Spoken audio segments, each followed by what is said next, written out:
Hello candidates, I am going to dictate you a passage from Progressive magazine, so please get ready for the dictation. The dictation will start after 15 seconds.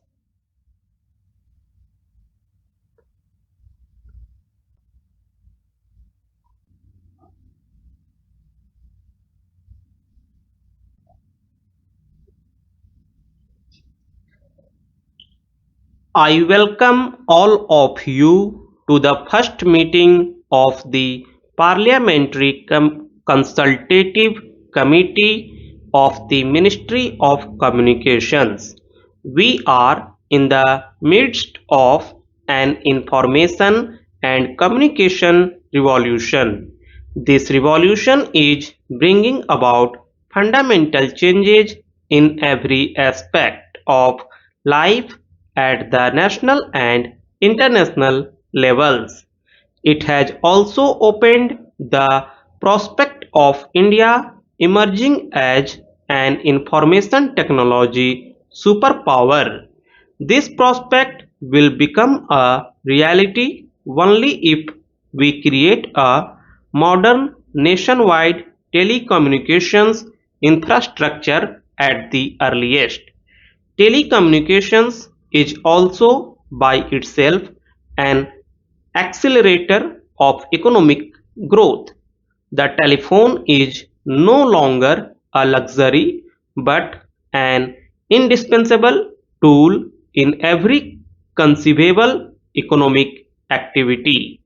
For example, the large network of STD ISD booths established by the Department of Telecommunications in a short span, and we can see these booths even in small towns today has immensely benefited small entrepreneurs and the common person.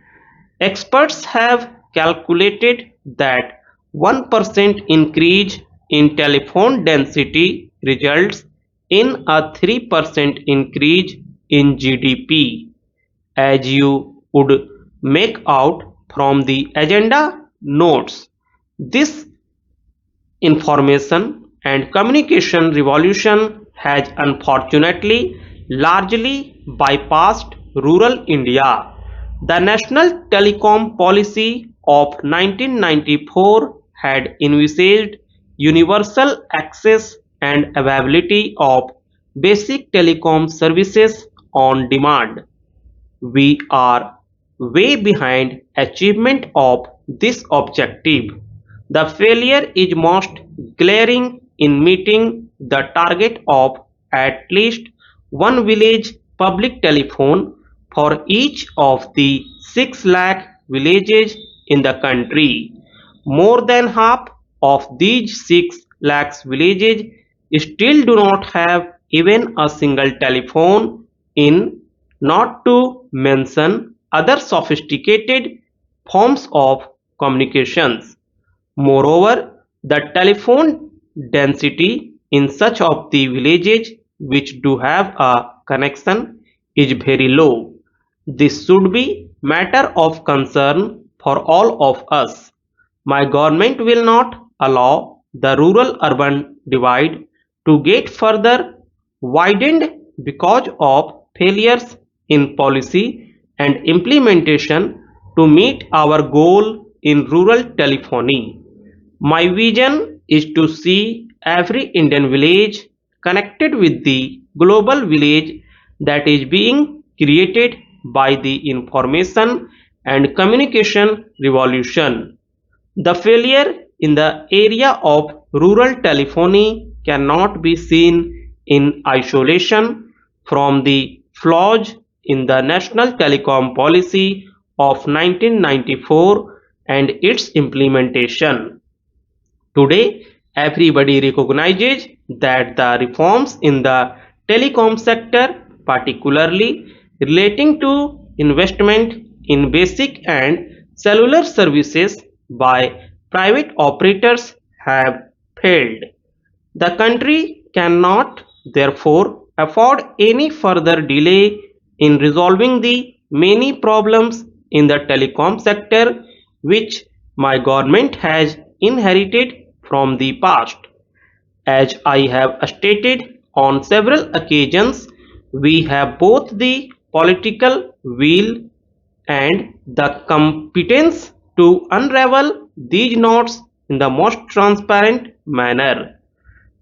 In doing so, we will be guided solely by national interests to which all other sectoral interests must become subordinate. As a first step, we have created a high-powered group on telecommunications under the chairmanship of Sri Jaswant Singh. It has been mandated to recommend to the government on the following: 1. Create a strong, independent and credible regulatory framework by strengthening the Telecom Regulatory Authority of India. The government will move to suitably amend the TRI Act if found necessary by the group to achieve this objective. 2. To resolve all issues in the telecom sector, including the license fee structure for basic and cellular operators to ensure fastest proliferation of telecom services in India, including in rural areas. As I have stated before, the government will take suitable action in this matter before the end of the year. 3. To formulate a new national telecom policy to address, among other things, the revolutionary phenomenon of the convergence of telecom, IT, media, and consumer electronics. This suggests that we may have to create a common policy and regulatory framework for telecom, broadcast, cable, internet, and other aspects of convergence. All this will require the evolution and implementation of rational spectrum policy based on best international experience.